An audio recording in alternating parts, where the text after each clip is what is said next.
এক ছাত্রী সে পড়তে গেছিল, টিউশন পড়তে গেছিল, টিউশন পড়ে ফেরার পথে তাকে নির্যাতনের শিকার হতে হয় বলে অভিযোগ, তার দেহ পাওয়া যায়। এখন এই ঘটনায় জয়নগর ফুঁসে উঠেছে।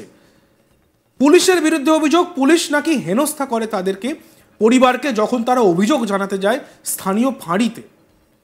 কিন্তু পুলিশ পাল্টা বলছে, না, আমরা যথেষ্ট সহযোগিতা করেছি, সহযোগিতা করছি, সহযোগিতা করব, আমরা অপরাধীকে ধরেছি। কিন্তু প্রশ্ন হলো, তাহলে মানুষ কেন উত্তেজিত?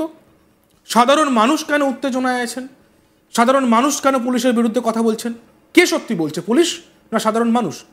আর পুলিশ যদি সত্যিই সহযোগিতা করে থাকে, তাহলে মানুষ কেন উত্তেজিত? কি হয়েছে? জয়নগর থানার মহিষমারি এলাকায় একটি মেয়েকে শেষ করে দেওয়ার ঘটনায় পুলিশের বিরুদ্ধে অপপ্রচার হচ্ছে, এমনটাই দাবি করলেন বারুইপুর পুলিশ জেলার পুলিশ সুপার পলাশ চন্দ্র ঢালি। শনিবার 5ই অক্টোবর সন্ধ্যায় জয়নগর থানায় সাংবাদিক সম্মেলন করে তিনি জানিয়ে দেন, ঘটনার কথা জানা মাত্রই পুলিশ ব্যবস্থা গ্রহণ করে। ফাঁড়িতে রাতেই জেনারেল ডায়েরি হয়, এরপর পরিবারকে জয়নগর থানায় আসতে বলা হয়। এফআইআর করতে হবে থানা থেকে। রাতেই জয়নগর থানায় অভিযোগ করা হয়, অভিযোগ নেওয়া হয় এবং ঘটনার তদন্ত শুরু করা হয়। শনিবার ভোর রাতে গ্রেপ্তার করা হয় অভিযুক্তকে।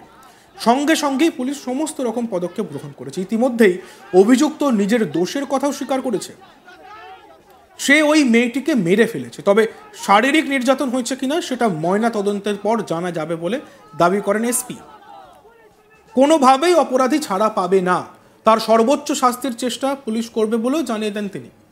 পাশাপাশি তিনি আরও জানিয়ে দেন যে পুলিশ ফাঁড়িতে ভাঙচুর ও পুলিশ কর্মীদের উপর হামলার ঘটনারও তদন্ত হবে। এই ঘটনায় যারা জড়িত তাদের বিরুদ্ধে ব্যবস্থাও নেওয়া হবে। উদ্দেশ্য প্রণোদিতভাবে পুলিশের উপর হামলা হয়েছে এবং ফাঁড়ি ভাঙচুর করে আগুন লাগানো হয়েছে বলে জানান এসপি। ফলে এই ঘটনার যথার্থ এবং যথাযথ তদন্ত হবে বলেও জানান তিনি। আমরা শুনে নিই পলাশ চন্দ্র ঢালি তিনি কি বলছেন। মেইন কথা হলো, আমরা যখন খবর পেলাম রাত 8:30 থেকে, আপনারা দেখবেন, আপনাদেরকে পুরো টাইমলাইনটা আমরা আপনাকে বুঝিয়ে দিয়েছি। আমরা দ্রুততায় 5 ঘন্টায় আমরা নট অনলি কে করেছে, প্রথমে কেসটা মিসিং ছিল, আমরা কে এটাকে মিসিং মানে কে নিয়ে গেছে ওটাকে আমরা আইডেন্টিফাই করি, তারপরে ওর দেখানো মতো আমরা ওখান থেকে গিয়ে বডিটাকে রিকভার করি। It's a very bad, it's a very unfortunate event কি আমরা মেয়েটিকে এই অবস্থায় পেলাম, এটা কোনো প্রাপ্ত নয়। But having said that, we are highly confident কি আমরা পুলিশ, এই যে একটা অপপ্রচার হচ্ছে কি পুলিশ নিষ্ক্রিয়তা কিংবা পুলিশের গাফলতি, এই দায় ঠেলাঠেলি এর উপর ওর উপর, এটা কিন্তু আমি আজকের আপনাদের মাধ্যমে এটা পরিষ্কার বলতে চাই। কিন্তু এই যে যেটা টাইমলাইন আপনাদেরকে দিলাম, এটা সব কিন্তু অন রেকর্ড আছে, আপনারা দেখতে পারেন, আপনারা ক্ষতি দেখতে পারেন। এটাতে আমি পুরো being SP of this district, আমি আপনাকে ফুল কনফিডেন্সে বলতে পারি, আমি সব ডকুমেন্টস দেখেছি, সব কিছু দেখেছি। IC himself was present today morning till আজকে যে আমরা কথা বলছি till this day. We have supported the whole family throughout. Her father was in our touch. ওর বাবার সঙ্গে আমাদের কথা হয়েছে, রীতিমতো ওরা যা যা সাপোর্ট চেয়েছে আমরা কিন্তু সব কিছু ওনাকে এক্সটেন্ড করেছি। সুতরাং আজকে যেটা আমরা এটাতে আপনাদের মাধ্যমেও যেটা বলতে চাই, it is a heinous crime, there is no doubt about it. আপনারা জানেন আমাদের government is very serious about this cases. আমরা এটাকে দ্রুত তদন্ত আমরা শেষ করব, আর এর জন্য হাইয়েস্ট পানিশমেন্ট যেভাবে পাওয়া যায়, যেভাবে দেয়া যায়, আমরা কিন্তু ওইটা করে দেখাবো। দ্রুততাতে আমরা এটাকে চার্জশিট করব, আর উই উইল এনশিওর কি এটাতে ক্যাপিটাল পানিশমেন্ট হয়। এটা কিন্তু আমি আপনাদের মাধ্যমে সকলকে জানাতে চাই কি আমাদের government is very serious, we the department, this police department is very serious about this case and we are very confident. সুতরাং আপনাদের লাস্টে যেটা বলতে চাই, এই যে অপপ্রচার বিভিন্ন যে আরেকটা যে আমরা খবর পাচ্ছিলাম কি পুলিশ কোনো কিছু কাজ করেনি, ইট ইজ অন রেকর্ড, রেকর্ডে আছে। আমরা ইমিডিয়েটলি এফআইআরটা করেছি, আর এফআইআর নয় ইনভেস্টিগেশন কিন্তু এফআইআর আগে শুরু হয়ে গেছে। ফাঁড়ি কিংবা আপনি বলুন ফাঁড়ি, আপনারা জানেন ফাঁড়িতে এফআইআর হয় না, কিন্তু আমরা এফআইআর হোক না হোক 12:30 যেটা আপনাকে টাইমলাইন দিলাম, এফআইআর করার পর তার আগেই কিন্তু আমরা ইনভেস্টিগেশন করা শুরু করে দিয়েছি। নাহলে 5 ঘন্টায় কে নিয়েছে, কোথা থেকে, কে আই উইটনেস আছে, কোথায় গেল, এরা কিন্তু সম্ভব হতো না। I am very thankful with my whole team and I am very confident আমার টিমের উপর। ওনারা অক্লান্ত পরিশ্রম করে 5 ঘন্টায় এই পুরো কেসটাকে সুরাহ করেছে। অন্যদিকে এই ঘটনায় মহিষমারি হাটে বিক্ষোভ এলাকার মানুষদের, হাজার হাজার মানুষ পথে নেমেছেন এই ঘটনার প্রতিবাদে। এদিকে পুলিশের বিরুদ্ধে গাফিলতির অভিযোগ তুলেছেন স্থানীয়রা, পুলিশকে গ্রেপ্তারেরও দাবি তুলেছেন তারা। আমরা শুনে নিই প্রতিবেশীদের তরফ থেকে কি অভিযোগ করা হচ্ছে।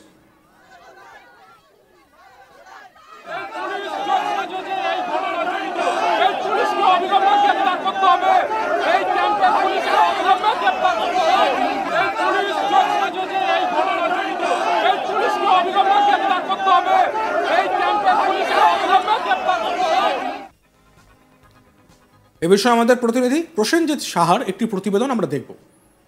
বিভিন্ন রাস্তার মোড়ে মোড়ে পুলিশ পিকেটিং রয়েছে। গতকাল সকাল থেকে আমরা দেখেছি দফায় দফায় জয়নগরের এই মহিষমারি হাট এলাকা, সেখানে উত্তেজনা ছড়ায়। সেখানে সাধারণ মানুষজন তারা প্রতিবাদে নামেন, আন্দোলনে নামেন, বিক্ষোভ দেখান। তার কারণ মেয়ের সাথে যে ধরনের ঘটনা ঘটেছে সেই ঘটনাকে কেন্দ্র করে বারে বারে দফায় দফায় উত্তেজনা ছড়িয়েছে। এলাকার মানুষজন বিচার চেয়েছেন, এই ধরনের ঘটনার প্রতিবাদ করেছেন এবং সেই কারণে তারা রাস্তায় নেমেছেন, লাঠিসোঁটা নিয়ে বিক্ষোভ দেখিয়েছেন। এমনকি পুলিশ ফাঁড়িতে সেখানে কিন্তু তারা ভাঙচুর চালিয়েছেন, অগ্নিসংযোগও করেছেন। সব মিলিয়ে গতকাল সকাল থেকে দফায় দফায় উত্তেজনা ছড়িয়েছে জয়নগরের মহিষমারি হাট সংলগ্ন এলাকাতে। এবং এরপর গতকাল রাত্রে আমরা দেখেছি তখনও কিন্তু গ্রামবাসীরা একত্রিত হয়েছেন, আবারও সেই ফাঁড়ির সামনে জড়ো হয়েছেন এবং সেখানে অন্যদিকে যখন ওই 10 বছরের মেয়ের দেহকে নিয়ে যাওয়া হয় ময়নাতদন্তের জন্য, তখনও কিন্তু কার্যত সেখানে উত্তেজনা ছড়ায় এবং সেখানে যে সমস্ত রাজনৈতিক নেতৃত্বরা ছিলেন তারা সেখানে এসে উপস্থিত হন এবং বিজেপির তরফ থেকে অগ্নিমিত্রা পাল ছিলেন এবং অন্যান্য নেতৃত্বরাও ছিলেন। তারা কার্যত সেই দেহ আজকে বিক্ষোভ দেখাতে শুরু করেন। তারা দাবি করেন যে এই দেহের যে পোস্টমর্টেম হবে সেই পোস্টমর্টেমের ভিডিওগ্রাফি করতে হবে, একজন ম্যাজিস্ট্রেটের উপস্থিতিতে পোস্টমর্টেম করতে হবে, এমনকি মৃতার পরিবারের সদস্যদেরকেও যাতে পোস্টমর্টেমের সেই রুমে রাখা হয় সেই দাবিও তারা করেন। তার কারণ অভয়াকাণ্ডে যেভাবে প্রমাণ লোপাট করা হয়েছে সেই প্রমাণ লোপাটের সুযোগ যাতে এই জয়নগরের ময়নাতদন্তের সময় না হয় সেই বিষয়টিকে মাথায় রেখেই কার্যত এই আন্দোলন তারা করতে থাকেন। দীর্ঘক্ষণ সেই আন্দোলন চলে। সেই আন্দোলন চলার পর অবশেষে প্রশাসনের তরফ থেকে সেই দাবি মেনে নেওয়া হয়। প্রশাসনের তরফ থেকে অবশ্যই জানানো হয়েছে যে যা সাহায্য চাইবেন এই মৃতার পরিবারের সদস্যরা। দেখতে থাকুন আজ তক বাংলা, সাবস্ক্রাইব করতে ভুলবেন না।